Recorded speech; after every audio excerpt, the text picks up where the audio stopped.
Somebody's phones. Okay, good morning, everybody. I have a few announcements to make before we get started. And then anybody in the audience who has any announcements, we'll hear from you as well. I'm Holly Fluke. I'm Vice Mayor of the City of Sedona. I'm also on the board of DORR, and it's my DORR board hat that I'm wearing today. Welcome. So we had a very exciting picnic. Some of you were there on Sunday. Thank you for participating. We had over 200 people who came to the hub and supported us. And I have a couple of announcements, as I said, for more events that are coming up. We're going to have, and this is important, so take note of this, our October meeting is going to be 1 week earlier than usual. So it will be on October 11th. And it will be all about opposition, referendums, initiatives, and all those things that are so confusing to everybody. We're going to have some experts there presenting and informing you of what they all mean. And then we have some recommendations on how to vote on that. So it'll be October 11th, and we are also changing the location to Mary Fisher Theater because we expect a large crowd. So October 11th. Then we have an exciting repeat of a wonderful event that we had a few years ago called Parade to the Polls. And that will be on October 14th. That will be on October 14th. And we'll start at 9 a.m. at the hub, at the Posse Grounds Park, where we will be decorating our vehicles. And then at 10 o'clock, or when everybody gets together after the decorations, we will be driving to the polls. We will be starting at City Hall for Sedona, where we will be dropping our ballots off at the box at City Hall. And then we will be driving to Cottonwood. We will be meeting the Cottonwood folks at near the church on 89A, Bill Gray Road. And then we will all be together driving down to Cottonwood, and we will be having lunch at the Red Rooster. So it'll be an exciting event. If people have convertibles, please bring them so that we can put signs in and fancy it up. But we will have decorating items there at the Posse Grounds, and you can decorate your car, and it's very fun. We did it a couple of years ago. We will also have a big billboard be on a truck, and the billboard will be accompanying us. So it'll be a great event. Vote early is the important thing, because you know what? Today is 46 days till November 5th. And early voting is actually starting in some states. Our ballots will be mailed on October 9th. So the 14th, everybody should have their ballot. And we want everyone to vote early. It's important to vote early, as I know you know, because that way you won't be contacted and that people can focus on those people who have not voted and not on you. So it's good on both ends because you won't be bothered. Because I know I'm getting like 10, 20, 30 contacts a day, and you won't be on that list. And also people can focus on other voters to get to the polls, because this is going to be all about who votes. I don't think there's undecideds out there really anymore. I think it's all about getting our voters to the poll. Okay, so today we're going to hear from 4 wonderful candidates, and I'm going to introduce them. Of course, you all know Nikki Chet.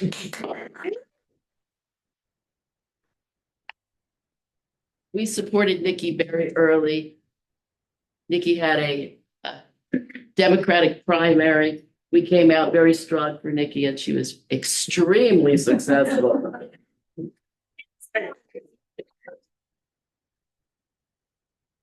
Next to her is a new face that a lot of you don't know. That's Supervisor Adam Hess from Coconino County in District 3, which is our district.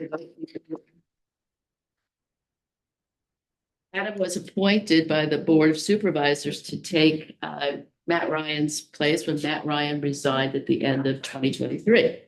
And now he's running for re-election. Well, election. Of course, everybody knows President Nez.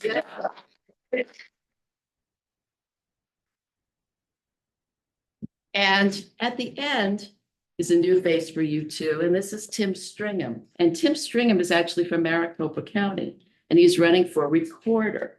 Now, why is he here? Well, we have endorsed him, and we've actually given him some money today. But the reason that he's here is because we're looking to 2026. You know, we have 1 foot in today and 1 foot in the future. As goes Maricopa County, goes the state races for governor, for Secretary of State, for Attorney General, et cetera. And if Maricopa County recorder is a MAGA extremist, we are in jeopardy of losing those 3 races because of the shenanigans that can be pulled. And so we are very supportive of Tim and his campaign, and I think he's leading right now. So that's we're going to start with President Nez, and then we will move to Tim, followed by Nikki, and close with Adam. Awesome. And we're going to do a lot of interaction today, so a lot of questions and answers. I think you have to stand. If you stand right in front of your chair, that'll work great. Because we're looking at a camera that's looking right down. So. Well, good morning, everybody. Morning. Good breakfast, eh? And thank you. Let's give Holly a big round of applause. Bringing all of us together today. And to the candidates, thank you for being here as well. And my wife here, Ophelia. Let me have her say a few words. Come on up. You know? So good. You not only get me, you get her too. So for the price of one, right? All right, good morning, everyone. Good morning. Very nice. But yeah, we're far into the race and everything is the last marathon part, right? But thank you so much for everything that you've done to support Jonathan's campaign, donating to it, and of course, volunteering all your hours, all your energy, everything else out there. But you know, this is a race that he got into because, well, let me back up. So when Tom O'Halloran got beat, right? I always, since that day on, I was one of those people who were on the bandwagon of, hey, we need to get this seat back. And so I was over here like, I'm gonna, we really need to back whoever runs against, to get this, to retrieve the seat, not knowing that it was gonna be him. So here I am, fully in. And so, but with everything else that's on all those propositions, everything that's gonna be on the ballot for every one of us across, you look at just where we are as a nation. And then of course, everything else that's being attempted down the ballot, especially here in Arizona. One of the biggest things for me, I think, is when it comes to bodily autonomy and what it means for us as women, and of course, our daughters, granddaughters, nieces. And so that's something that I hold dearly, that it really needs to be, that's not something where the government should be intervening and trying to make those decisions on our behalf. But beyond that, it's always been about bringing resources and services back to our constituency. And that's one of the things that I know about Jonathan. And he truly does possess a public servant's heart, as I come to know with 20 plus years with him. And so that's something we've always enjoyed doing, but you're right. All right. Thank you. As you noticed, and I was introduced, and many of you may know too, that I was the president of the Navajo Nation, the country's largest indigenous tribe in the United States. But now you know who was really the president. I was just the face of the presidency, I guess, but I appreciate my wife for her support. Over 18 years of public service, over 20 years of being together. We met each other at Northern Arizona University, lumberjacks in the house. Nope. All right. And that's where we met. And, we took the words of our elders to heart. They told us, and I'm sure many of you say the same to your children and grandchildren, especially in rural Arizona, go get the experience, go get the education. And if you're able to, come back and, help rural Arizona and the communities that they come from. And we did that. We went back to the Navajo Nation for over 18 years, being a vice president, equivalent to a vice mayor of my home community of Chantel. And from that point on, just the encouragement of the people, the voters there, to continue to go up the ladder. Became the lawmaker of the Navajo Nation Council. I did 2 terms as a county board of supervisor, so I do have experience in state and county affairs, and became the vice president and the president of the Navajo Nation. And we transitioned out last January. We thought we were gonna, live happily ever after with a white picket fence. We moved back to Flagstaff, and again, the folks in Flagstaff and surrounding community, many of you were a part of that as well, encouraging us, challenging us, and to consider running for this position. And not to boast, not to speak highly of me or my wife, but folks came up and said, you were probably one of the only candidate that could best out the incumbent because of the name recognition, of course, the 18 years of public service. Now, I bring up the 18 years of public service because, some of you are maybe retired and you work your way up in whatever career or profession that you were in, working at the bottom and making your way up to the top. And I know my father has always said that, you work hard and people will see that you work hard, and they're the ones that are going to advance you into leadership position. And lo and behold, he was right. My father passed away last year, July 4th, at 87 years old, long life. He did great. He was, I come from a Republican home, bootstrap mentality. We have a ranch up in the Navajo Nation, grew up with herding sheep, no running water, no electricity. And those values, I still remember that, that was shared with me as I was growing up, that they say in Navajo, "Tapo ejitego," which means self-reliant and self-sufficiency, the ability to take care of yourself, to take care of a family, and to give back to your community and to your country. And I appreciate my mom and dad for raising me with those values. But as I grew up, you got the Republicans and the Democrats and what they stand for. And after I got a little bit more, as we say on Navajo, educated, I realized, hey, Mom, hey, Dad, the Democrats are really supportive of what we're all about, I don't know why you're Republican, guys, but that was their choice. But let me just fast forward real quick. When I ran for the Navajo County Board of Supervisors, of course, that's when I had to pick a party, because in tribal politics, you don't have to pick a party, Democrat. But when I got to Navajo County, I said, you know what, Dad, I'm going to be Democrat. Of course, they probably thought, oh, my son is rebelling against me, But after I started sharing, those democratic values with my dad, and to see what the Democrats stood for, he started coming around. And so when I ran for office, what my dad did? He changed his party from a Republican to a Democrat so that he could vote for his son in the Democratic, because there was no Republican running at that time. So once you get in as a Democrat, you're a shoo-in really at the general election, because you'd be the only one's name on there. But my mom's still a Republican, so pray for her. Just kidding. There may be some Republicans here, but I just wanted to share that it is time for this country to go back to working together across the aisle, Republicans, Democrats, independent. Don't we miss that? Yes. I mean, now it's not like that. You know, my opponent, and I'm gonna only say his name one time, his name is Eli Crane. Ooh. That's why I only say it one time. But you know, he's so far on the right that you know, there's not much that he has done for our district, for our state, and for our country. But let me just say though, he is a veteran. I honor his service.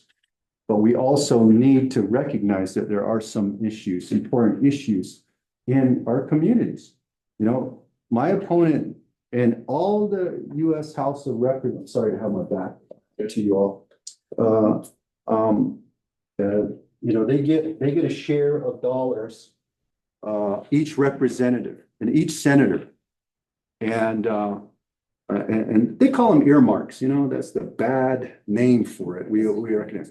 But those are dollars that each representative can utilize to do projects within their district, you know. Some say 20 million, others, like the appropriation chair would say 20 to 25 million dollars a year for projects within their district. Now, my opponent has chose not to use one penny of those dollars within our district.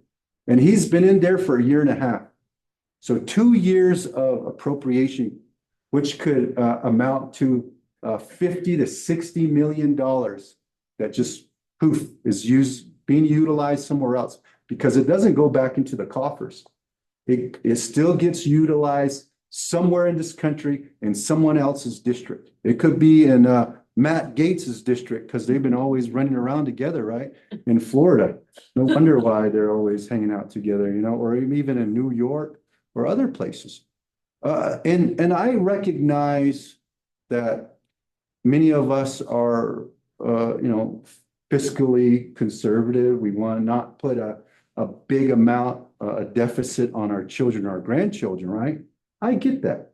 But ladies and gentlemen, each and every one of us pay taxes, federal income taxes every year. Don't you want to see some of those dollars come back into your community to help improve the quality of life? I do, you know, or else it goes somewhere else, somewhere in this country or maybe even overseas. But we also need to make sure that we have clean drinking water to communities such as Sedona, Prescott Valley, other places throughout the rural parts of Arizona, tribal communities, so that the growth can be held up. I mean, we got to have water coming in. We got to expand the you know, the sewer systems in these growth communities. And we need to expand broadband and telecommunications in the rural communities so that we can be connected to our families. We could be able to, veterans could be able to, you know, have telehealth at their own homes. And that's something that we have a track record of, 18 years. And again, not to boast, but we were fortunate to be, and, you know, thank you to President Biden for a historic amounts of dollars that went throughout the country in terms of infrastructure. And the same thing in tribal communities. So we were able to expand water and electricity for our folks there on the Navajo Nation that don't have running water. And that was one of the reasons why the COVID-19 was so high, because there was no, you know, we didn't have running waters where people were telling us to wash our hands every time. You know, the priority there was livestock, farming, and then whatever's left over, of course, drinking water, and whatever's left over is personal hygiene. And as you all know, Navajo Nation got hit hard, but we came in with some of y'all's help from Sedona, supporting us, getting masks out there to push back on COVID-19. But we do need our fair share of dollars come back into our communities. And I will fight hard the same way I fought hard for the Navajo people, because they were my constituency at the time. Now it's a larger constituency. The Navajo Nation is 27,000 square miles. This district is over 58,000 square miles, twice the size of the Navajo Nation. Very diverse, but you know what? We're going to put our full effort, as we did throughout those 18 years of public service, to bring our fair share of water from the Colorado River into our communities, save our precious groundwater, right? Don't you appreciate the governor kicking out the Saudis, pumping all our water out? Yeah. And that's what we need into the future. And lastly, I'm going to work across the aisle. I'm not going to be all someone that's just going to say my way or the highway like our current congressman, or to be following a former president around to a trial in New York City, right? Really getting into the issues that is pressing to you. We've been all over the district. One of the highest priorities is water, infrastructure, broadband telecommunication, and then also the needs of our children, our grandchildren, to have more childcare facilities so that our children, our grandchildren can be closer to us. For affordable healthcare, affordable childcare, and those are things that are pressing to our folks in this district. And we hear you. We heard about the needs here in this district, and we're going to focus on that and not play politics, not go to the far left or to the far right, but to stay in the middle. It's not about party. It's about each and every one of you. It's about this country. Let's take back our country because our democracy is at stake, and make sure that this far right, this far left, no more of this. Let's start working together for the benefit of ourselves, our children, our grandchildren, and seven generations into the future. So with that said, I just want to also say thank you to the candidates that are running. Nikki Check in the house. Give her a big round of Supervisor Hess here. Let's re-elect them. I know what they go through. I was a county board of supervisor myself, and county board of supervisors are the closest elected leaders to the people, and the vice City mayor and the council. city council. You would allow me a little bit. They are the most closest to the people, and we get a lot. And I'm really looking forward to working together with the city council, the mayor, vice mayor, including the county board of supervisor. Now let me transition to the recorder's office. Now this, we all know, is another critical position that we need to make sure that we keep it for the future of our nation in terms of elections, right? We need to make sure that the MAGA, the extremism that is out there, we all recognize that there are problems with elections. We all recognize that. But you know what? At the end of the day, it's the most accurate elections ever in this country. And we know. And it's going to be under attack. Of course, some of these races are going to be close.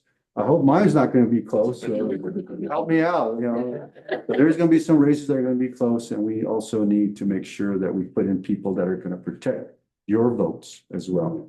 And appreciate the opportunity to be here. And Mr. Stringham, thank you so much for being here as well. And everyone here, I thank you for your support, your financial contributions as well. All right. We have raised in this quarter alone over $2 million. $2 million.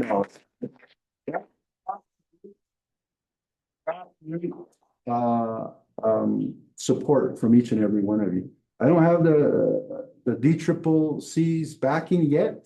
I'm sure it's coming. I'm sure now they're going to see, hey, this guy can raise money, but it's because of each and every one of you that are pitching in. And if you're able to pitch in, Belle here's got some envelopes.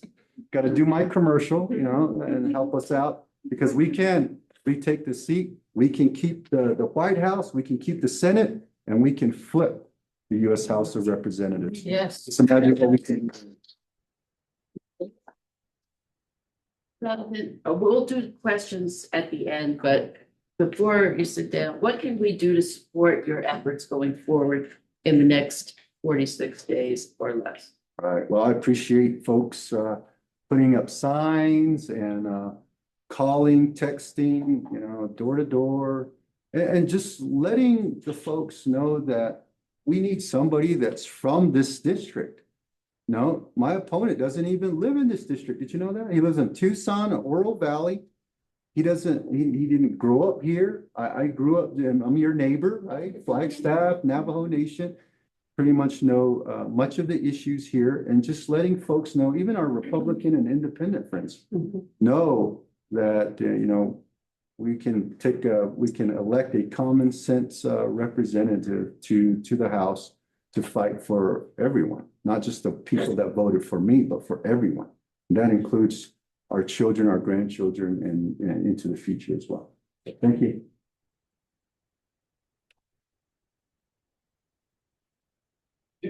Do I have to follow President Nez? I'm Tim Stringham. Thank you so much for having me here. I really appreciate it. Thanks, Holly, for inviting us. Holly said we didn't have to come up here. She said we could appear remotely, and everybody on the campaign team said, "The hell with that, we're going to Sedona." So we drove up this morning, and it's a real blessing to have the invitation to be here. I'm Tim Stringham. I'm running for Maricopa County Recorder. My family's actually been in Arizona since 1874. And people kept asking us how long my family had been out here. So we had to do the genealogy to figure out the exact date when we started running. And one of the pieces of evidence we found along the way is that my fifth great grandfather who moved out here actually appears on the 1880 federal census, along with John Henry Holiday, as a guy named Doc. Your family was in the Jimmy Stewart movies. Yeah, that's probably right. They lived out in Prescott. My grandfather actually grew up in Jerome, and my father actually died in Cordes Junction. So we've got big Arizona roots actually. So I grew up primarily in Tempe, Arizona. My wife and I went to the same high school, so I've now been annoying my sweetheart for about 20 years. And yeah, we got a contract. She's stuck with me. And when I was 20, I went off and joined the Army. Met this recruiter. He said, you'll go off and see the world and see these beautiful places. And sure enough, they sent me to Afghanistan. So age 23, I was leading troops in Afghanistan, working on reconstruction projects, but also working on projects to try and develop the rule of law and trying to get people involved in elections in a country that had never had that model before. And then after I finished my time in the Army, I was extremely blessed to have the opportunity to go to Notre Dame Law School. I did that with your federal tax dollars. I used the post 9/11 GI Bill to go there. So thank you so much for that opportunity. I made the best of it, and I know everything there is to know about college football. But sincerely, I really did feel blessed for the opportunity. 10 fingers, 10 toes. I wanted to continue serving. So I met this recruiter. He said, you'll see the world. And I joined the United States Navy. So I joined the JAG Corps in the Navy. Yeah, that's not a mistake. I've served in both the Army and the Navy. And sure enough, the Navy sent me off to Africa. And I worked on human rights programs across Africa. So we worked on sexual harassment prevention programs for the Somali military, which actually now has women in the Somali army. We worked on programs to respect civilians in harm's way in places like Nigeria. And we focused a lot on civilian rule of government, rule of law programs, peaceful transition of power, and again, elections. And the story I always tell is that I had actually just started that job in the Navy.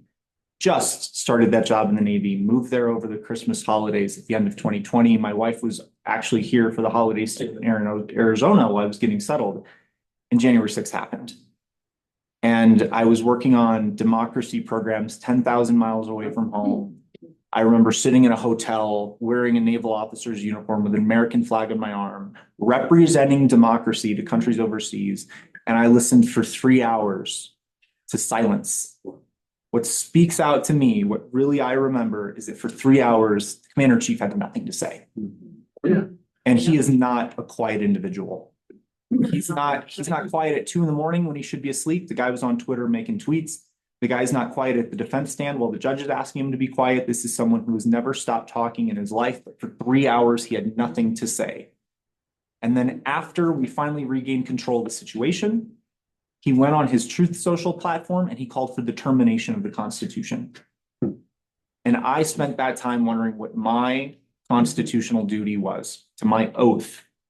Do I refuse to go to work the next day? Do I refuse to follow orders? Do I simply wait until the Supreme Court decides what's going to happen here. And I think we all remember that during that period of time, there were actually cabinet level officials, Republican officials, who were talking about invoking the 25th Amendment because they were so concerned that he wasn't going to leave office. And then the story to me got even worse because we had 11 Republican officials here from the state of Arizona who felt that their opinion counted more than the opinion of the voters. And on official documents, they swore that they had the right to cast the vote for president of the United States. And it didn't matter that the voters of this state had decided differently. Now, we've had a long, tortured road in this country. We haven't been perfect, but it is incredible to me that for the first time in history, we had a president call for the termination of the Constitution, and we had electors who were so against a peaceful transition of power that they decided that they were going to go against the constitutional process for the first time since the Civil War. So why the county recorder? County recorders have a statutory duty to man the voter rolls. That has not always been an easy, bureaucratic, boring role. Here in the state of Arizona, Native Americans weren't even acknowledged to have the right to vote until the 50s. And they continue to have barriers even to today because of the lack of permanent postal addresses in some of these communities. Maricopa County is quickly urbanizing, but we still have a lot of rural community in Maricopa County where this is still an issue. We have 2.4 million registered voters in Maricopa County. If Maricopa County were a state, we would be the 25th largest state in the entire country. Wow.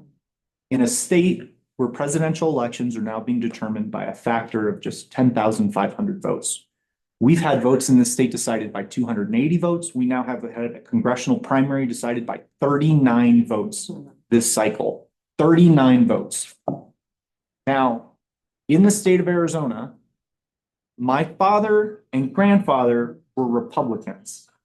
And I remember growing up to my father and grandfather supporting politicians who passed mail-in voting programs in this state going back to 1992. You've been able to vote by mail without having to give an excuse in the state of Arizona since 1998, no matter who you were. And that program was passed, like I said, by Republicans. So people like my white grandfather who lived in McNeil, Arizona as a rancher could vote without having to drive an hour and a half to Tombstone, stand in a line, and drive back. 80% of Arizonans now vote by mail. In the presidential preference primary back in March, it was 95% of people voted by mail. My hometown of Tempe only votes by mail for our city council and mayoral elections. Nobody had a problem with these programs for 30 years until Republicans started losing elections. It's not some crazy liberal program. It's something that allows you to vote no matter who you are. I have voted only one time in my entire life in person at the polls. I voted by mail from Afghanistan, from Korea, from Hawaii, and from the United Kingdom. Now, if they change laws in the state of Arizona, like the Republicans voted unanimously to do in the state house, I would still have the ability to vote by mail by a service member, but you would lose the ability to vote by mail if you're a flight attendant or a pilot, and we have a huge aviation industry in this country. You'd lose the ability to vote by mail if you're a Teamster and you're driving produce from California back to our state to make sure that we have fresh food to eat out here. You'd lose the ability to vote if Republicans get their way and they ban voting centers in Arizona because they want you to now only be able to vote in your own precinct. That means that if you're a cop who's working a 12 or 14-hour shift an hour away somewhere, and at the last hour of your shift, you have to book somebody into jail and do the paperwork on that, Republicans are saying if that cop doesn't get home by 7 p.m., he doesn't get a vote. Now that cop might never vote for me. I might be too much of a hippie liberal for him. That's fine. But what I tell people all the time is no matter who you are, Democrats are going to respect your right to vote. And if we lose the election, we'll lose it honestly, and we'll lose it without disenfranchising a single person. Republicans are not willing to promise you that anymore. Republicans are trying to take away right to vote when they lose elections. I think that's completely wrong. I think that's a discussion we shouldn't be having in 2024. Now, interestingly enough, we had a fight in this state about whether or not we should have tabulation equipment. There are people in the state that want to have now hand counts only. My opponent as a legislator voted to ban tabulation equipment and mandate hand counts in the state. Now, we had proof of concept in Arizona. We had a cyber ninja investigation. It cost $9 million. They couldn't get their own numbers to reconcile, even with over 6 months to try and do so. And there were actually text messages between the CEO and the COO of the cyber ninjas where they actually revealed to be saying internally, there's no way for us to easily hand up our tabulation sheets. It'd be great if we had tabulation equipment that could read our handwriting. That actually happened. That is not a joke. We spent $9 million for the people trying to prove a hand count could work. They were trying to figure out if they could come up with some sort of software to read their handwriting on their hand counts.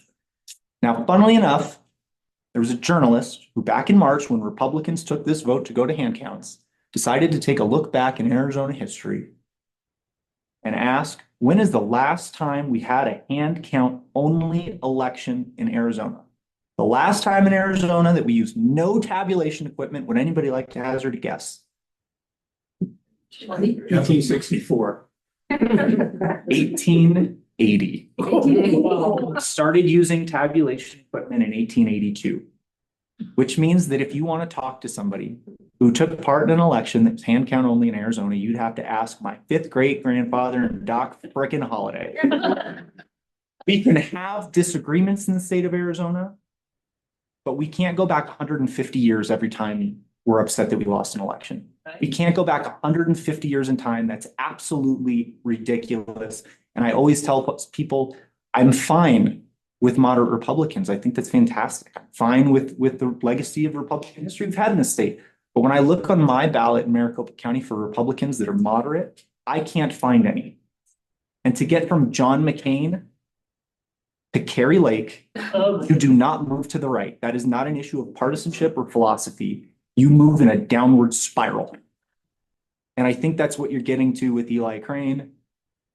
This guy is an absolute nut. My family's been in the state for 150 years. I know a lot of people move out here early. To me, it's not an issue that Eli Crane is not from the district, but Eli Crane has not gotten to know the district. Eli Crane does not campaign out here. He does not take meetings. He does not meet with the people. He has never been up to Fossil Creek for a hike. He has never come and lived in these communities. If you're in Congress and you're making $170,000 a year, at least move into the district. It's not like he doesn't have the resources to do that. I think that is absolutely insane. You cannot tell me that you're trying to represent the people without ever even bothering to shake their hand.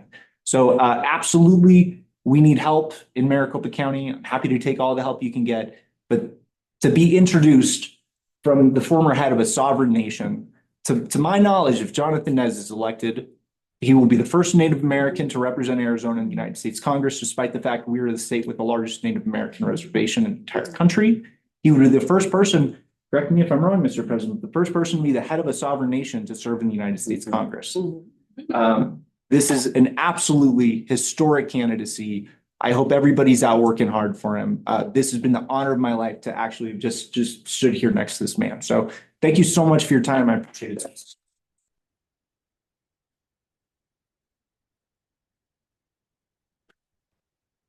All right, my name is Nikki Check and I'm ready.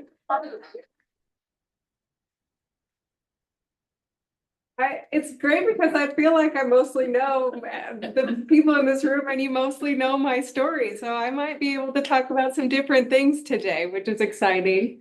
I really resonated with what both Tim and Jonathan just shared with you. I love the history back to the 1800s. It's actually why I came to Jerome originally 16 years ago, was to fix up an old stagecoach stop that was built in 1860. So I've imagined what it's like to live in the 1860s, but I too would prefer not to go back there.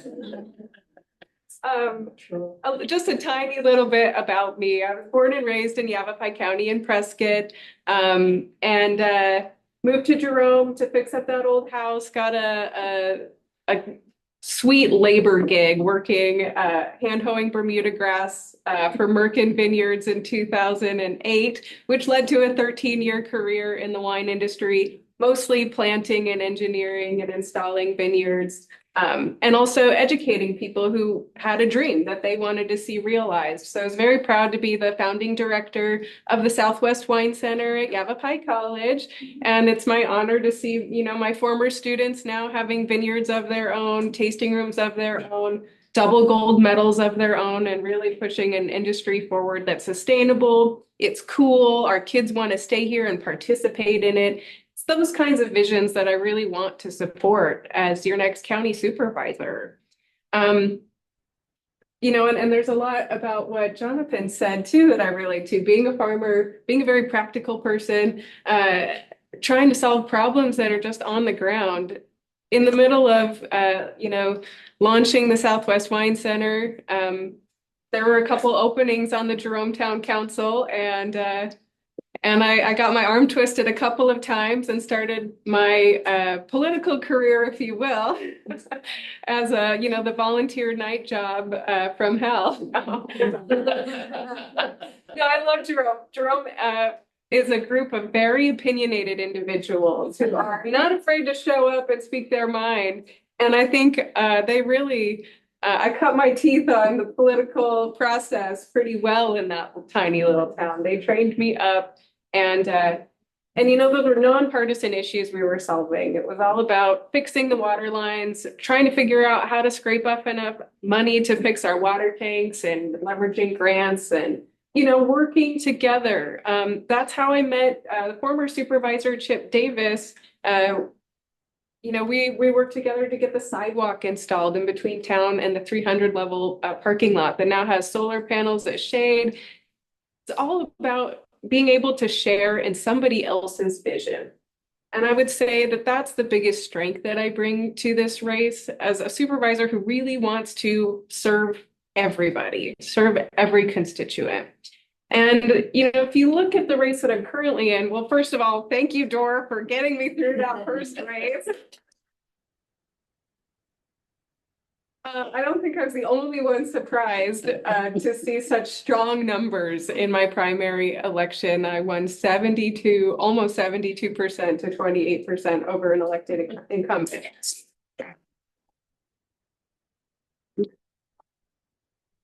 That was amazing. And, I think a lot of people assumed that I'm now a shoo-in for the next race. And I like to remind people that the former Democratic incumbent won her race by 179 votes. And so there's, definitely no reason to go on vacation or assume that it's a done deal. So I'm working very, very hard to make sure that I put in the legwork to show up, and every time I see Chris, she says, Nikki shows up. I have to say the same thing, of Tim. It's wonderful that you made it up the hill. And Jonathan, I think I see you 3 times a week, which is like unprecedented for a congressional candidate. You are really showing up. And that is important, because it is time for our politicians to be more reflective of the constituents. And, if that middle ground gets lost, we see that polarization that's really tearing our country apart. It's something that's been important to me for a long time. While I was mayor, I went through the Flynn Brown Civic Leadership Academy, which was all about getting Republicans and Democrats in the same room to learn about the same issues, to create rapport and good relationships with each other so that they could work together in a productive fashion. And, that is the way the legislature worked when I was a kid. And it's no longer the way the legislature functions. And so I really want to make sure that level of extremism doesn't come down to our closest forms of government. And what I've seen happen in the last few years with the city of Cottonwood, getting really embroiled in partisanship and controversy, that's ugly. It wasn't good for anybody. It's really a loss to the entire region because we lost a working partner as they were, in their own fray. And that's not where I want to see government go. The lady I'm running against is named Lori Drake, and she is the president of the Mingus Union School Board. And during her tenure, I would say, first of all, I have to say she's a very, very nice person. I think she has wished me happy birthday a couple of times in the last year. Like, as an individual, she's lovely. However, leadership is a different thing. And I've seen some not so nice effects from her leadership at the Mingus Union School Board. 2 really important things to me. Well, I just think it's really important that you have a leader that's solid, that's willing to stand up for what they believe is right. And And one thing I saw in her leadership, she's been there for 8 years, which is interesting to compare what I did in 8 years as the director of the Southwest Wine Center in a productive fashion. At Mingus High School, we haven't seen those improvements, and they spent about $100,000, a little less than $100,000, exploring a bond issue that would have really improved Mingus Union High School. Right now, they can't serve all of their high school students lunch because the cafeteria is undersized significantly. And they knew this was a problem. And under Lori's leadership, she allowed $93,000 to be spent exploring a bond issue that would have fixed that problem. That's a lot of bake sales. And at the end of the day, she ended up voting against that bond measure from preventing it from going to the voters. So I feel like she saw the benefit, but she was unwilling to be courageous and go against, her partisanship or the people who were talking in her ear about, oh, this is not going to be good for landowners or this or that, or it's a lot of money. But she prevented, I think, $35 million from going into her own school board. And, and additionally allowed a book ban controversy to very unfairly embroil the school board in controversy. Maybe it's coincidence, maybe it's not, but the principal at the time ended up resigning after that, and a loss of leadership at a high school level is a big hole to fill.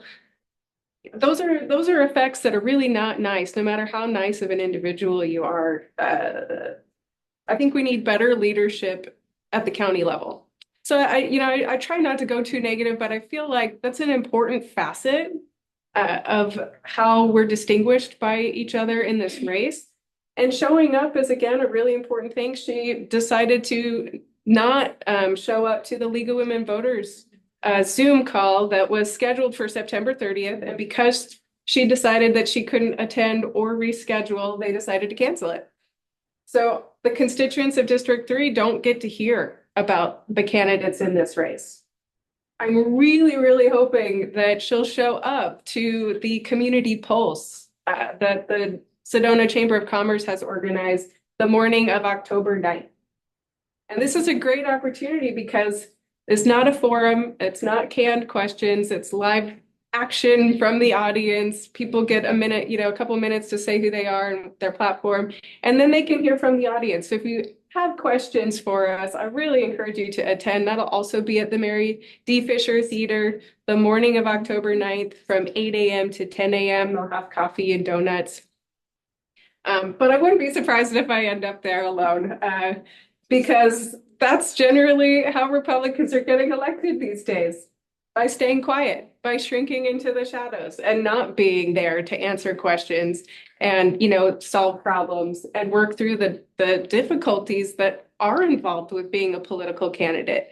You can't just represent yourself and your opinions when you're representing your constituents. You have to take a moment and put some of that aside to see where's the overlap, where can we move forward together, where can we build productive relationships.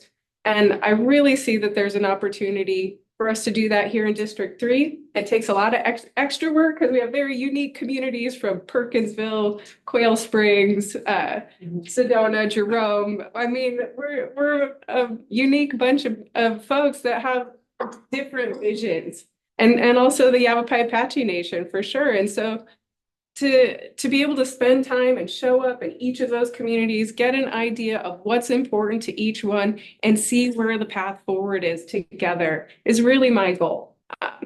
So let's see, my ask for the next, how many days? 46? 46. Of you all is that, that you're able to see that, there's a lot at stake in this race in particular. It's not just about who's going to be a better county supervisor, but it's really a place where we can avoid some major damage being done in that highly polarized partisan fashion. And so elect somebody who's going to show up for everyone. That's what I say.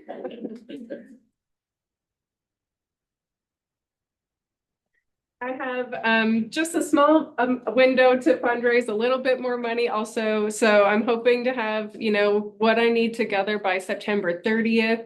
That's kind of my deadline for moving forward on some of the things I want to do. And so on September 25th, which is a Wednesday, Steve Segner is hosting a nice Italian dinner. I think Gerardo's is in play, and some nice wine is being served at his beautiful Michelin Key not restaurant, his beautiful Michelin Key hotel, El Portal in Tlaquepaque. So if you're interested in attending that and supporting me, and also just slowing down a little bit and enjoying ourselves, which we all probably need to do at this point in the election season, I hope you'll consider joining me. All of those events are on my website, which is electnickycheck.com. And if you wanted to write a check, it would be to elect Nikki Check. So thank you very much for your time and attention and your presence. Thanks. You start. I've also both mailing lists for you guys, and you had that same issue with debates, right? Nobody showed up. It's We now refused to becoming debate you, it's right? becoming a trend across the entire state of Arizona that Republicans do not show up to debate. I want to say fewer than half of all Republican candidates in the state of Arizona showed up for their elections debate. Because you're so much better. I don't think a single Republican congressional candidate in the entire state showed up to debate. Wow. They're afraid of something. Okay. And yes. Good morning, everybody. I'm Adam Hess. I'm down from Flagstaff, Coconino County. So I luckily get a little piece of Sedona, which is super unique. Little bit about me. I grew up in Flag. My parents grew up in Phoenix, and then they moved up to Flagstaff and became teachers. My mom had to squeeze into Camp Verde High School for about 3-4 years in order to get her experience. So I lived there in junior high. So I'm a kind of Verde Valley kid also. So I always snuck over here to jump off your cliffs. It was always a great time. From there, I went to Sunol High School. I was a 4-year letterman, played football, wrestling, typical jock guy. I was also on student council. And then decided I want to try wrestling in college, and went down to Phoenix College, and I was like, wow, this is not as fun as I was hoping it'd be. Went back to Flag, joined the National Guard, Army National Guard in '96 to be an artillery guy because they had the shortest basic training AIT like you get done. Probably should pick something different, but it was great. I can give you any direction in mills, which is a tough thing. My veteran buddy would say. From there, I went to NAU and I said, so you mean ROTC is going to pay me a little bit and then give me a job and I don't have to diet? I'm in. So I did Army ROTC, graduated in 2000, went active duty, and I was in 3rd Infantry Division during the invasion into Iraq. So I was a combat engineer platoon leader. Got to lead those guys, brought all my guys home. Scary stuff. That was scary. This stuff that we're doing up here is a different level of scary. Speaking in front of you guys is fun. I really appreciate you letting me come down here. Thank you for the invite. The Red Rocks. I've been wanting to get down here, but I've been busy with those things, and I'll get to that. My Army career was interesting. I did that. I got to go to Iraq that first time, Kuwait and Iraq. Came home and I was like, you know what? I think that was kind of the pinnacle of being an Army guy, is going to war as a platoon leader, leading troops and being right there. I think I want to be a high school teacher. And then that was way too scary. So I went back into the Army and worked on the reserve side. So I was the guy that was there all month, not just the one weekend. So at that time, we were the guys that kind of like the 5-6 of us, we would run the unit in the background. We were having the meetings, we were doing the grind, we we're setting up all the training. I bring that up because that's very unique to what a supervisor does. We're kind of the background people. We're the ones that get our staff to get out there and do things. So I did my career, made it all the way through, and I retired December 1st, 2023. So I'm a retired major in the United States Army.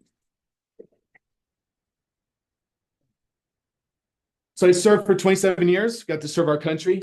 And I decided, you know what? What's the best thing I can do? I'm going to throw my name in the hat. in the scariest popularity contest there is going on at this level. And I said, I want to serve my community, our community. And I said, okay, what's going to be something I could really do? And the Army has a program called Skill Bridge. So when you're getting ready to get out of the military, they let you do an internship. So I contacted the county. Geronimo Vasquez wrestled at Coconino High School and played football. And I reached out to him. I said, hey, man, do you think the county would let me come up there and work, be an intern? He goes, for free? I said, yeah, the Army's going to pay me. He said, heck yeah. That Saturday, I got a call from Matt Ryan. Matt Ryan called me on a Saturday. Guy never stopped, I don't think. And he's like, hey, Adam, you know, who are you? Tell me who you are. I think he thought I was just some kid.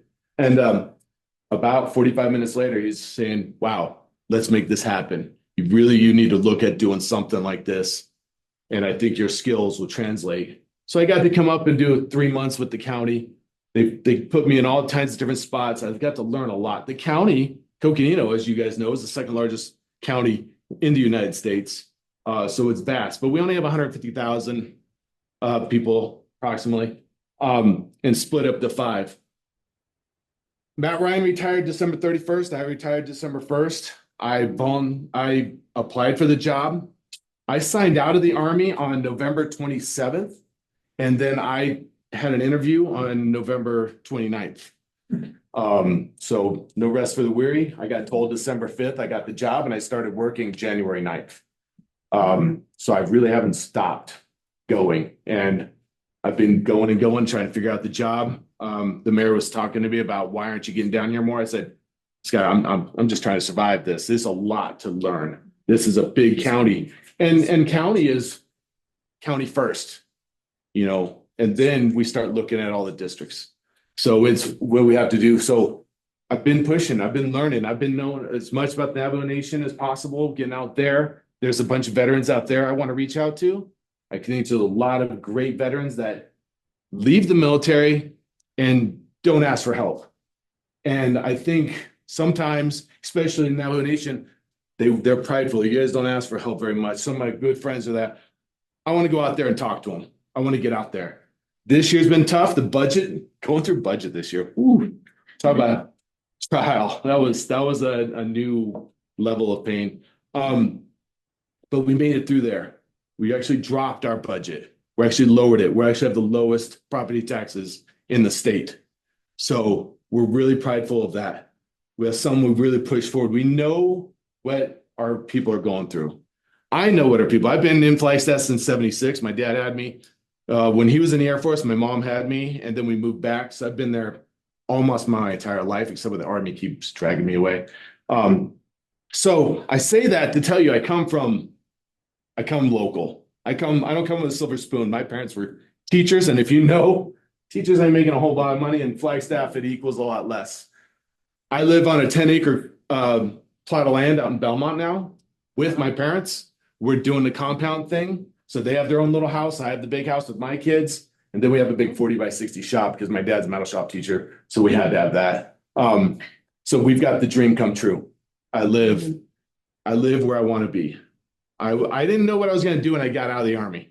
I knew where I was going to be, and it was up in northern Arizona. So making it happen, jumped in, had big shoes to fill from Matt Ryan. The gentleman had 27 years experience doing this job. And I was told those shoes were big running shoes. If anyone knows Matt, he was always out there. I don't like to run anymore. Army broke me of that love. But I've been doing the job. I've been showing up. I've been wanting to get into the deep sides of the county. Supervisor job, as stated, it's not easy. It's a lot more work than I was anticipating, but I love it. I really love that I get to come and tell you what we plan on doing, how we're going to use your money to benefit. We get to fix roads. There's roads out there we have over 1,000 miles of roads in Coconino County. I think there's 260 plus that are paved, and then a lot that aren't paved. And they go into all over the place. And we've got to grade those, keep them going. So when someone says, hey, Adam, I got something going on. Well, let me call Christopher and talk to him. And hey, Christopher, can you call a constituent? And he answers within usually a day or two. And he'll tell them, hey, we've got this thing. We've got 1,000 miles. You guys are getting a new road, probably resurfaced within a year, 2, 3. We've got a 7-year plan on those roads. It's something that you can touch. I love that about the county. I love that I can change and help the community. You guys are part of that community over there. So I want to get down here. We're going to put out some more signs. I'm a grassroots kind of guy. My mom is my campaign manager. She works cheap and she feeds me.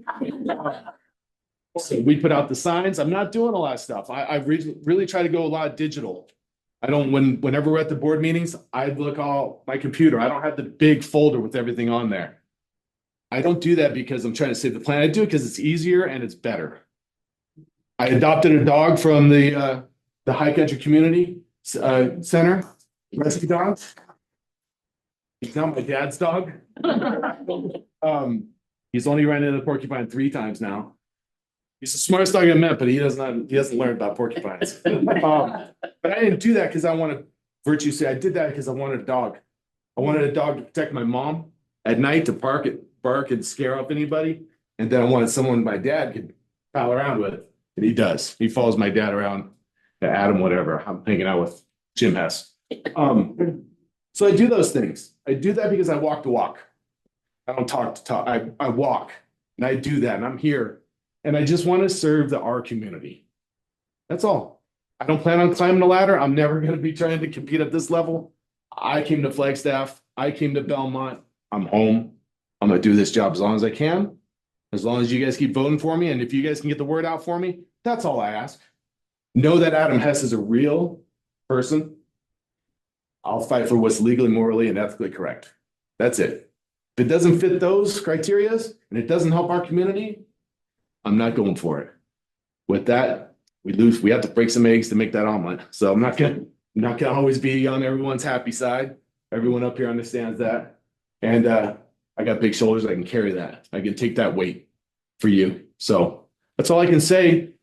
I'm short and quick. I don't have as much to say about this, just doing the job. If you have questions, reach out to me. I'm available. I'll try to get back. I'm looking for a new director. My guy got promoted out, so I got to find someone to work for me. I'm going to hire in November when I win this election.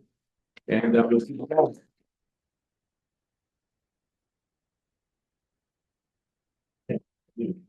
Okay, are there questions? Oh, wow. All right, Ben, we'll start with you.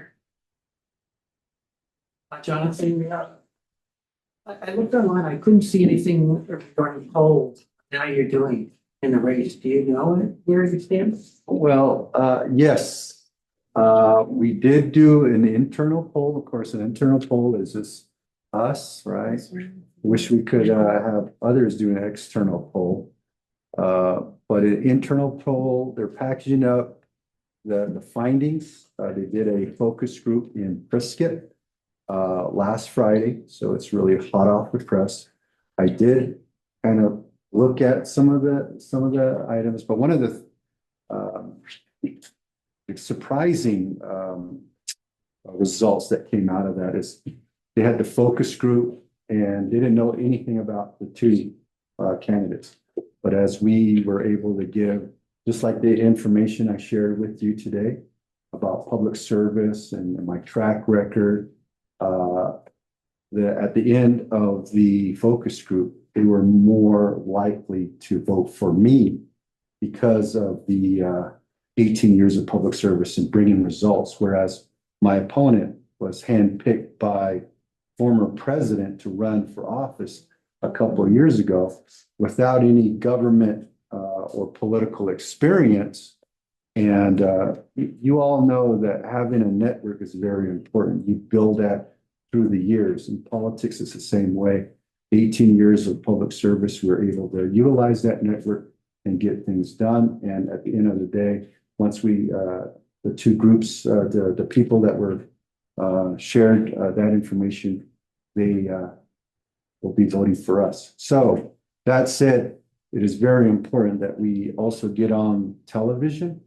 Of course, in this battleground state of Arizona, the Phoenix media market is up there. The presidential race and the Senate race jacked the price up for all of us here. And we're like, okay, well, we can't contend. But I think with a little bit over $2 million, $2 million may seem a lot.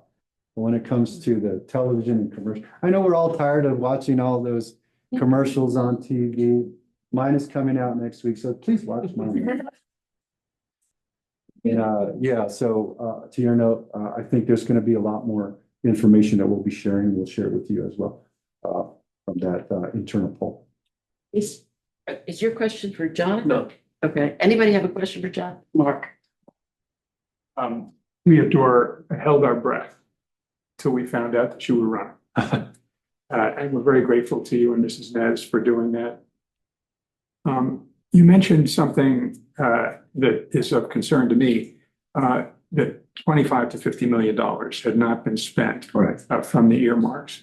And I understand that if you're elected, you have some specific plans as to what's going to happen to that money. I'd like to know what those plans are. Right. Well, thank you for that question, Mark. You know, the senators, they get a larger chunk of the dollars every year. They can be able to utilize their money for projects. So I appreciate Senator Sinema and Senator Kelly for using some of their earmarks for our district. And in Flagstaff, there was a parking lot for the trail that goes to the top of Mount Alden. That expansion was because of the senator's dollars. But it's the appropriation chair, the House appropriation chair. I got to talk to him a little bit in California at one of the events, and he said about $25 to $30 million a year gets allocated for each House representative. And those dollars are utilized for projects within their communities. And I think the vice mayor will know, and some of the folks here, maybe all of the folks here know that communities and organizations, they're able to submit proposals into the portal. And then once it gets in there, they call it project ready projects, where, you know, they look at it. Of course, for our large district, right? 60% of the state compared to, let's say, a smaller district in the Phoenix area, right? They get the same amount of money, but ours is such a larger district that that money has to be utilized in a larger area.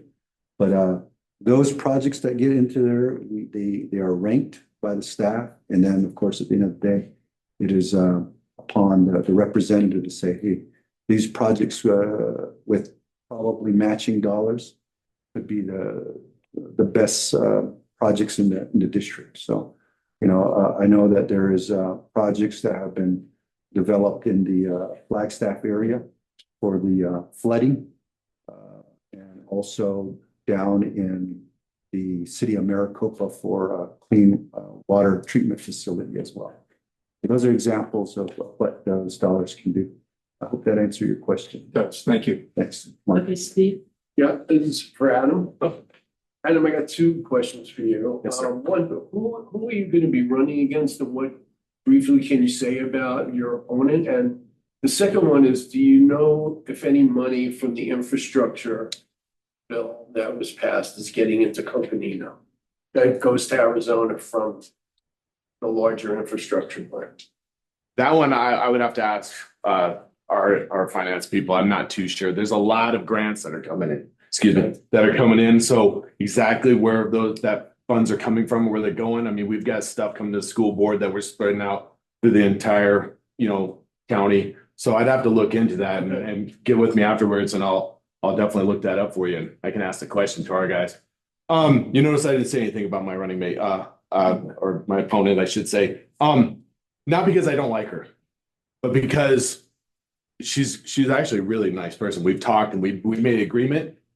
We're gonna keep it clean, and I would never say anything bad about her. I'm not running against her, I'm running for the job. Right. But her name is Tammy Altaveras. She's been on the Planning and Zoning Commission for the last 15 years, and she's been the chair for the last 5 years. She's actually someone that's really good for the county. She's been working for the county. She's out of Williams. We made a deal. Whoever wins buys dinner. So we're gonna go to dinner afterwards. But she's her and I really parallel. We're really looking at what helps the county the most.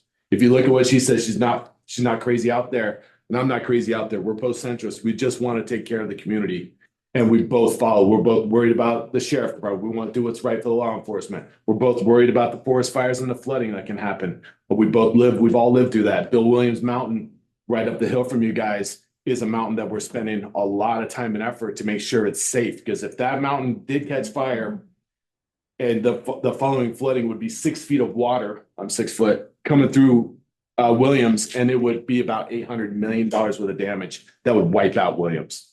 So we're spending a lot of money now to make sure Bill Williams Mountain is safe from that. It's a steep mountain. We're using helicopters to take all that stuff out of there.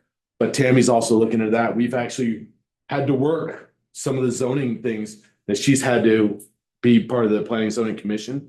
We've had to bring to the board, and her findings are what findings the board had. So what's is the campaign just about turnout? Like if more Democrats vote? Because you said, it sounds like you basically could run it together. Yeah, maybe. I think it's one of those things where it's just Jonathan said, we're trying to work across the board. It's about, and my district is red. So it's about me being able to say, hey, look at the person, not the party.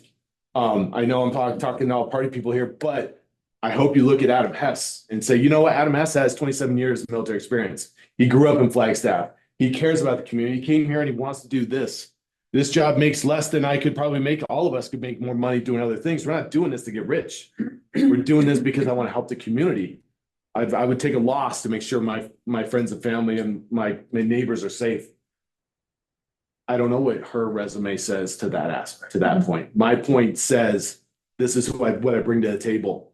I do care, and I have been here for a long time, and I'm not going anywhere. So I think that's kind of what I bring to the table. I just have a follow-up question on that. Awesome. I mean, she's obviously running as a Republican, Yes, so ma'am. she stands for the Republican platform, which is basically climate denialism. Mhm. Do you differentiate yourself from her in that, in terms of when you're working at the strategic planning, Mhm. when you're working for your county manifesto to tell how you're going to address climate change? How do you differentiate yourself from your Republican candidate? How do I differentiate? That's a good question. One of the things, we gotta make sure everyone's safe. That's where I come from. I want to think locally. And for our county, we've had the fires. We've had the big fires up on the mountain. So we have to go through and make sure it's safe. What that means, we got to cut down some of these trees because these trees, yeah. Well, I'm and asking about the effect of heat correct. on people and Republicans having a denialistic attitude towards climate change and the science behind it. Sure. And that's why I was getting to that I'm point sorry. is I bring that up because, like I said, it's county first. What can we do locally? Yeah, sure. There's all of what you just said that can happen and affect everything. How do we do that at the county? That's why I like being a county supervisor, is because I can affect what we can do here. It's tangible, as I was talking out in the lobby. So what do? We're trying to get more hybrid vehicles. We're trying to get more, but you can't plow a road with a hybrid vehicle at this point, or an electric vehicle. So we have to make sure people can get there. But we're taking care of, what do we need that truck, or can we get with a hybrid car to get out? Can Supervisor Hess go visit Forest Lakes, and can that be a hybrid car? The answer is yes, and we're working on that. So, we're always we got these cars and we're trying to save money. So yes, the reason I answer this way is because what are we doing at the county level that can help everybody? We're acting locally. Does that make sense? So we're trying real hard to make sure that we do everything to make sure we can do everything as possibly green. There's a big solar farm going in on Babbitt Ranch pretty soon. I get to go, I think I'm at the ribbon cutting for that. But there's also a lot of things that we need to do to make sure the forest's healthy, because we know we've got a lot of people coming up to enjoy our forest. We had 20 million visitors come through Coconino County a year. Mhm. Our roads are paid for by the 150,000 people that live in our county. So sales tax is helping. So we do that. Hey, how do we make that safer? How do we make sure there's less crime and pollution and all those things? That's really where the county comes from. I know it doesn't answer your question directly. It's because, I just say that. Yeah. that Keeps it on a beautiful analyze yes, the planning for yet compared Yavapai to Coconino. Yes. and Coconino shown. yes, Of saying that there would be enforcement for some of the stipulations that were being put out, whereas Yavapai was kind of like, you know. thank you not for pointing that really, out. Not Yeah. even mentioning, and you know, like, and so I Yeah. just hope and, you know, really want to see that movement being in the right direction, even if you want to call it a barge and you Sure. can't force it Yeah. too hard. I like that, You yeah. have to be in the right direction at this. You see me smiling because I'm trying not to like, but I was smiling because I love that you noticed that that's what our board is really progressive on. Our board meets and we really push those because it's what the county wants. The county wants us to do that. We're the voice of the county. So yeah, thank you for noticing that. I really appreciate that because that's one of the big goals is to try to take care of all of us. Thank you. Thanks, Thanks. Nikki. I think Peggy just gave you some talking points. for you. Yeah. Kathy. So thank all of you for running, each of you. None of you are a shoo-in. All of you need some crossover support. So my question to each of you is, and I think actually, Tim, you just got some pretty high profile Republican endorsements, right? And I think so. And Jonathan, you are running against probably one of the most vile people running for public office in the nation currently, who anybody look at his website, which is all about never surrender, endorsed by Trump. You know, it's guns, guns, guns everywhere on his website. Please do not underestimate the damage that that person can do and why we need President Nez so badly. But all of you need crossover support. So if you can tell us what you've secured, how you will secure that crossover support, and then an additional question for Tim, you have to make hard decisions every day in the job that you're going to be taking on.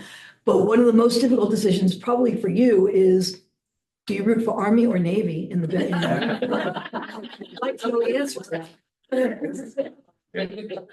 I'll start with the easy question first. I root for the Fighting Irish, University of Notre Dame. So I think what's important to remember is that people are not their party. And a lot of these Republican politicians are not representative of our Republican voters in this state. And if you think that your Republican neighbors are these terrible people, a lot of our Republican neighbors voted for Mark Kelly in 2018 and 2022. And, you know, we now have 3 leading statewide Democrats. We had a lot of Republicans in the state who voted for Joe Biden and who will vote for Kamala Harris. I think people understand that the Republican Party of 30 years ago is not the Republican Party of today. I think people in this room understand that if the Democratic Party took a hard turn in a place where we didn't want to go, partisanship is sometimes a part of your identity. And even if you stopped voting for Democratic politicians, if we let you down as leaders, you would probably still self-identify as Democrats. In Maricopa County, we get tons of Republican support, an enormous amount of Republican support. In fact, I have 3 of John McCain's previous campaign managers who are supporting our campaign. Chuck Coughlin was a longtime Fife, Symington, and John McCain political worker. He now has a Democratic campaign sign in front of his office. We're now the party, turns out, of Dick Cheney. So we live in strange times. I think for the people who are still voting for Donald Trump and who say mean things about us, they're not really saying mean things about you. They don't know you. And I think one of the things that we have to be very critical about ourselves as the Democratic Party is that we've given up on our rural communities. We have not gone into places like Globe, which was traditionally a union town, was traditionally a Democratic area, and said, hey, this is how the Democratic Party is going to stand for your public schools in a place where charter schools aren't readily available. We haven't gone into communities and said, hey, you are not a place that has a thriving healthcare system. Democrats are going to make sure that we have healthcare options here. And so I think what we need to do is when people are being really negative about the Democratic Party, take a hard look at ourselves and ask ourselves, why is it that these people are believing things about us that just simply aren't true? So, you know, every single day we hear from Democrats in Maricopa County who say, you know, we're not seeing you enough. Yeah, we're campaigning very hard for independents and Republicans. very hard for independents and Republicans. If you don't hear from your Democratic politicians, it's because they're trying to introduce not only themselves to new voters, but they're trying to introduce you to new voters. And if you look at the state of Arizona, we are surrounded by a sea of red. And I think if you're a professional politico, you look at the numbers and you say this district or that district is not competitive. People are not statistics. They are capable of changing their mind, and maybe not today, but tomorrow. Maybe not for this election, but for the next election. I tell people I grew up in a Republican household. We actually had this discussion growing up. The first vote that I ever cast was actually for John McCain in 2008. Republicans that year won my vote, and they ultimately lost my party registration for the rest of my life because I was so disgusted at the racism that was portrayed at President Obama, right? And I think we do have an ability to reach out to create bridges where other people are trying to create walls and barriers. And when I see a sea of red surrounding Maricopa County, my thought process is not circle the wagons, it's advance on all fronts. And I hope that that's the leadership that you're getting up here, people who are willing to go and try and talk Republican and convince those people. And in my experience, I have found those voters. I think we have the ability to get 35% of Republicans in Maricopa County to vote for us if we have the resources. I would be absolutely shocked if we didn't get a minimum of 10% of Republicans to cross over. And that's a lot of voters in today's partisan environment. Candice, do you want? Yeah, I'd like to know how you're securing crossover support, the rest of the candidates as well. Yeah, just real quick, there's a lot of excitement in the tribal communities. Of course, there's a historic element to this race, right? When I was out there gathering signatures to be placed on the ballot, we got a large number of Republicans signing our petitions. Of course, they weren't valid, but at least we got their address. Yeah, at least we got their address to follow up. So I think I hear a lot of folks in the tribal communities. We did a couple of large parades, and they're like, "I'm Republican, but I'm voting for you," you know, and that's a great. That's exciting for us. And the other is, just as was mentioned here too, just that moderate message. And it's about the people. It's not far left, far right. It's staying in the middle and talk about the issues. I mean, we miss that. I think this country misses that. And just a lot of registration, again, back to the historic element in tribal communities, rural communities, new registered voters. Of course, it's not only going to help me, it's going to help, you know, up and down the ballot as well. And then just reaching out, because the last Arizona's presidential preference election showed by then, you know, Nikki Haley was out of the race. So you would think that everybody would vote for former President Trump, but it was like up to 20% or more who voted for others than Trump. So there's these past elections shows that these far right extreme candidates have been pushed back, and we're even getting 10% of that. And the increase in registered with new voters, you know, we got a close race as well. And, you know, I think just getting out there and sharing our message as we're doing right now. And my race is the district is so large that we do need to get on television, on the radio, social media to share that message. And I think people will come and see our candidacy as really common sense for the people. Jake, we're gonna need to wrap up soon, so you wanna really quickly? Sure. Real quick, I think I answered that just by trying to be the realest person I can be. I've been all over the country, and nobody is kind of like Arizona, and nobody is like Northern Arizona. I think I just try to show who I am and show that I'm really here. Mission first, people always, as we say in the Army. So it's all about the mission. It's not about me. So I try to make sure they understand. I'll talk to everybody. They don't have to listen, but I'm going to talk to everybody. I've got a long history of cultivating Republican support. I ran for the legislature in 2016 when we actually had a competitive legislative district. And I got very close to winning that race. It was parts of Gila, Navajo, Coconino, and Yavapai counties then. And this district in particular, I'm very proud to be associated with because District 3 has a long history of looking at the person beyond the partisanship. Chip Davis, who was supervisor for about 20 years, who's endorsed me, he's Republican. He encouraged a lot of people to register as Republicans. So on the surface, everybody seemed like, oh, this is a real Republican district. They were voting for Chip. And so it's beautiful to see this district come along and be open-minded. And, you know, those Republicans who don't show up really do help you out. In 2016, I was running against Sylvia Allen. I showed up to the Mingus Republicans Club. Sylvia Allen didn't show up. And so I had an hour to chat with the Mingus Republicans and find out what we had in common, because there's always, you know, you have more in common with people than you have different. But I have to thank the Democratic Party for really accepting me as a conservative Democrat and accepting, you know, not just diversity, but diversity of thought. You know, that's where our public process is, and that's really where the district is. So I'm really proud to have Randy Garrison, the former Republican Supervisor's endorsement. And, you know, I went to the Mingus Republicans Club. And just a really quick story, I know we want to wrap up, but I have support there because people remember me from 2016. You showed up and, you know, you were the first Democrat I ever voted for. And I think that's a really important concept.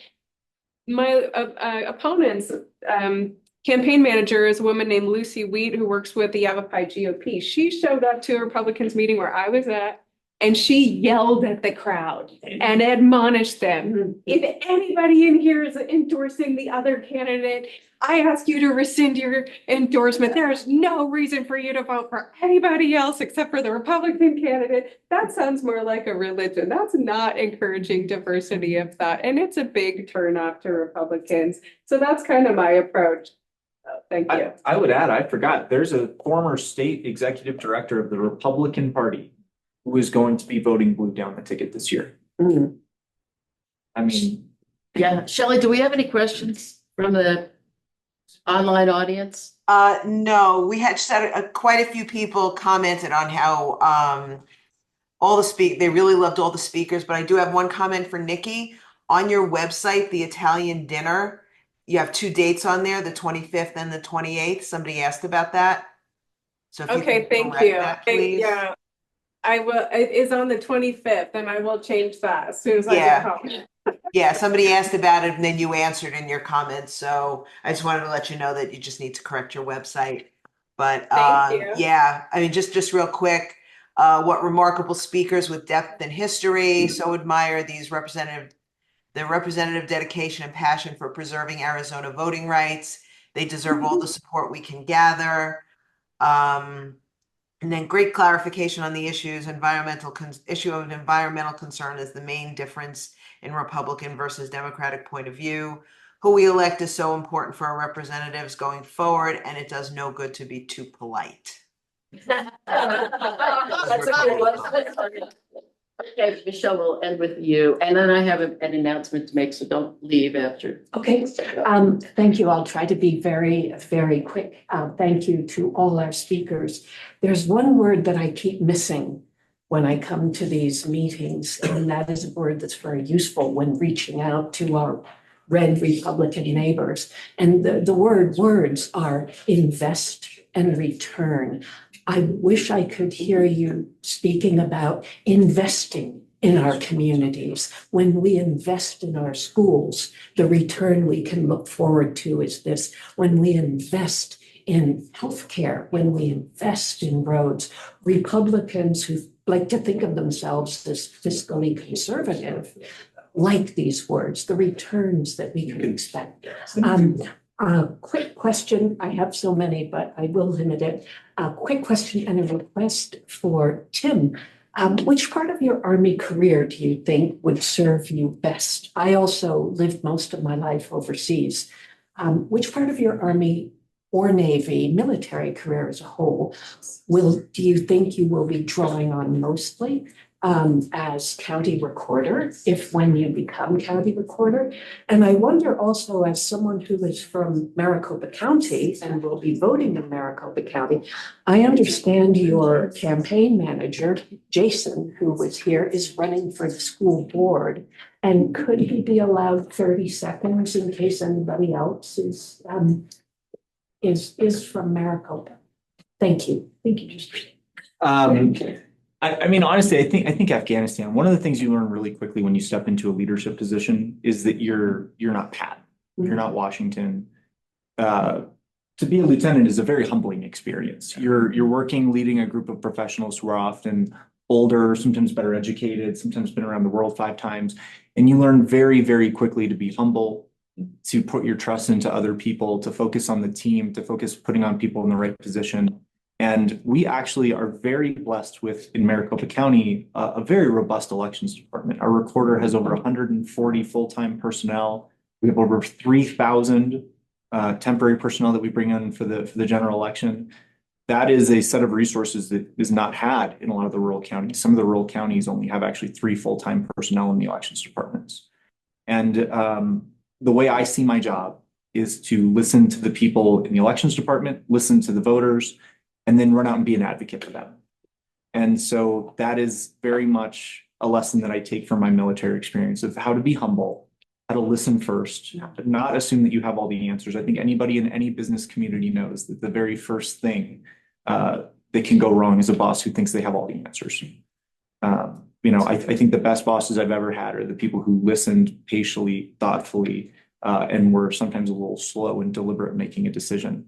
And I think if you spend enough time listening, then when you really have to make a decision in crunch time, you should have the information to do so, which you're not going to get if you're tuning people out and not listening. Okay, 30 seconds. Jason, he left. Jacob, did you want to mention your school board? I'm sorry. I'm from Maricopa County. I understand you are running for the school board. And in case anybody else is voting in Maricopa, could you just present yourself 30 seconds? Yeah, I'll make it really quick. Yeah, my name I is. hear the camera. Oh, Yeah. I gotta get some of the camera.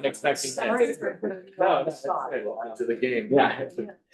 Besides working with Stringham as a team manager, I'm originally from Salt Lake City, Utah. Lived in Goodyear, Arizona for about 10 years. Moved out to Tempe, Phoenix area to go to ASU. It was my teachers in high school that helped me get through everything. When I was kicked out of my home in high school, it was definitely those teachers that helped me get into college, give me grants, scholarships. And so I'm running to basically go and help my teachers. And the educators in my district are severely underpaid. Which district? It's the Balts School District in Phoenix. Thank you. Thank you. Step here, we're all the young people. And I said before, we just did a radio show with you, is that a lot of young people, surprisingly down in Phoenix, are running for things like school board. Yes. And they're all the people, and some of them are here now, some of those people are now running for state and other things, so that we got a lot of phenomenal young people down in Yes. Phoenix running for office. Yes. You are For hanging in there. If you weren't enthusiastic before, I know you are now. So let me just mention to you that we're having canvasses every weekend between now and election day. I'll just tell you that on Saturday, the 21st, from 9 a.m. to 11:45, Sunday, the 22nd, from 9 a.m. to 11:45, Sunday, the 22nd, from 12:30 to 2:30, Saturday, the 28th, from 9. So you see, we're really active in canvases, also in Cottonwood, Rimrock, and maybe some more other places, Camp Verde. So DORR website, if you want to get involved, this will be published on our website, and you can you can drive, you can knock on doors, you can do a lot of different things. So please look at our website, the virtual phone banks, and get out vote opportunities. Postcards are at the office? Postcards are at the office, exactly. Okay, Stephen, if you wanted to make an announcement. Okay, a couple of quick things. Hi, Steve Hanks. Just a little breaking news before my announcement I just saw on my phone. The Nevada Supreme Court just kicked Jill Stein off the ballot in Nevada. So that is going to help Kamala somewhat. Yeah. Okay, two quick things. So some of you who might know about the DORR Film Club, which last month the DORR Film Club showed the film Bad Faith, Christian Nationalism's Unholy War on Democracy. We were able, myself and a couple other people, convinced Patrick and the board at the film festival to show Bad Faith. So September 30th, October 1st, 2nd, and 3rd, it's going to be shown at the Mary D. Fisher Theater. It's a scary movie, all right? But you really need to see it because it really tracks the evolution of Project 2025 all the way back to right around the time that Ronald Reagan was running for president, and maybe even before.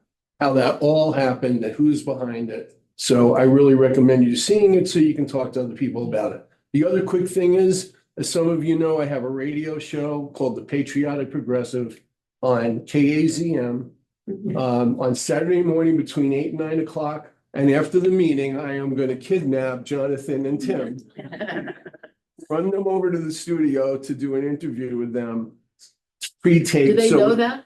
Yes.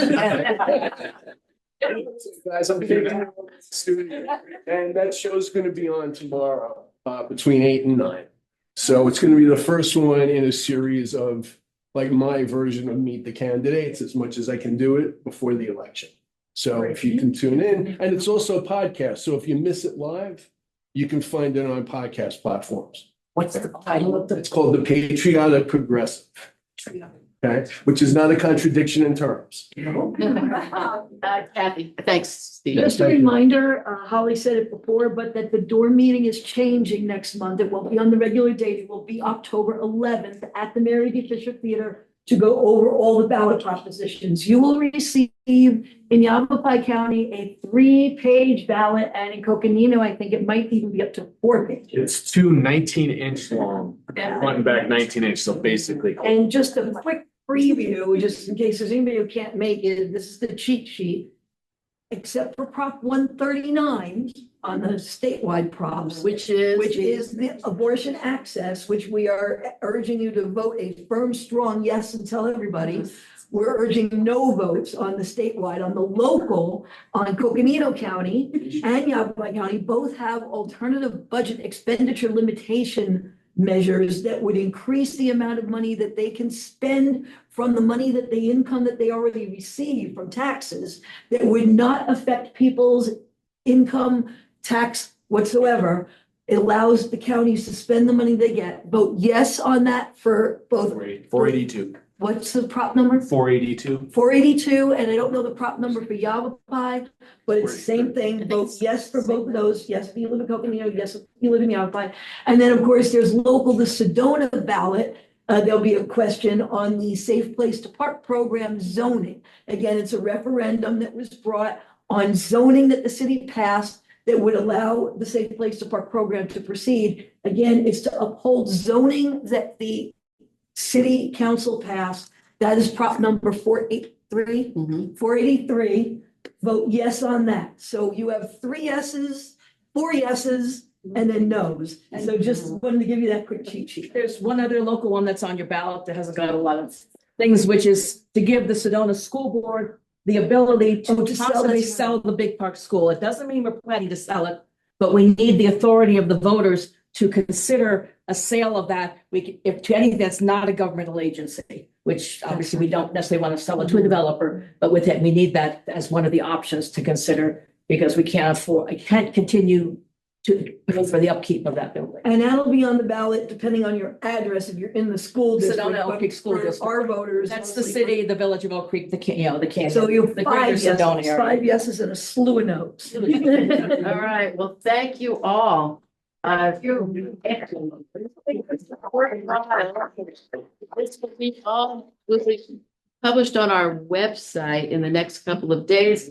Tell all your friends to listen to this program. And all of DORR's programs are on the website. And so you can go back to any one if you missed them and watch them on our YouTube channel. So thank you all. Thank you, Shelley. Thank you, Sam. And Holly, if I could just say, all of the information on the ballot propositions and who we're recommending you vote for is already on the DORR website. There's a big link on the homepage. And when you go to the link, you'll find a printable version as well. Right, you can print it off and bring it with you as you're filling out your ballot. Correct. That's really